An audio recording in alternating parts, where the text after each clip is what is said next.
आपण पाहूया आपण कशा प्रकारे खान अकॅडमीच्या ॲपवर लॉग इन करू शकतो। सो ॲप डाउनलोड करून इन्स्टॉल केल्यावर आपल्यासमोर जेव्हा ओपन करतो त्यावेळेस हा इंटरफेस येतो। आपण साइन इनवर क्लिक करायचं आहे। साइन इनवर क्लिक केल्यावर सगळ्यात शेवटी पुन्हा साइन इन आहे।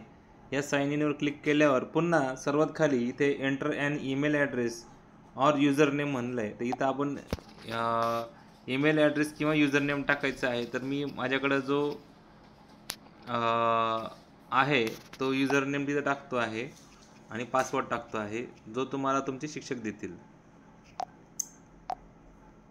हा पासवर्ड सेव्ह करून घ्यायचा। आपण सेव्ह केला।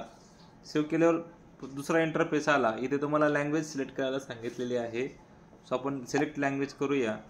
सिलेक्ट लँग्वेज केल्यावर इथे वरच्या बाजूला इंग्लिश विषय आहे, तर इंग्लिशवर क्लिक करायचं, त्याला खाली घ्यायचं स्क्रॉल करून आणि इथे मराठीवर क्लिक करायचं। मराठीवर क्लिक केल्यानंतर आपल्यासमोर पुन्हा नवीन इंटरफेस तयार होतो। त्यात भाषा निवडा येतं आणि खाली खाली घ्यायचं आपण त्या स्क्रीनला। खाली खाली घेतल्यावर माझे अभ्यासक्रम आहे, माझ्या अभ्यासक्रमावर सुरू करा म्हणायचं। सुरू करा म्हटल्यानंतर इथे आपल्याला आपल्या वर्गाचे जो वर्ग असतील त्या वर्गाच्या अभ्यासक्रमावर आपण क्लिक करता येतं। तर माझ्याकडं मी मुलांना 7वीचा अभ्यास सांगितलं, तर मी 7वीच्या गणितावर क्लिक करतो। ते पूर्ण झाल्यावर क्लिक करायचं आणि इथे अभ्यासक्रमामध्ये ते नाव येऊन गेलं बघा।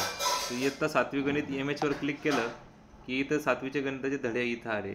सो सध्या घातांक हा आपला पाठ चालू आहे, तर घातांकवर क्लिक केलं, या ठिकाणी घातांक प्रकरणाचे व्हिडिओ झाले। सो मी याच्यावर क्लिक करतो आणि आपल्याला व्हिडिओ जर मी तुम्हाला विचारलं की 2 गुणिले 3 हा गुणाकार, अशा प्रकारे तुम्ही साइन इन करून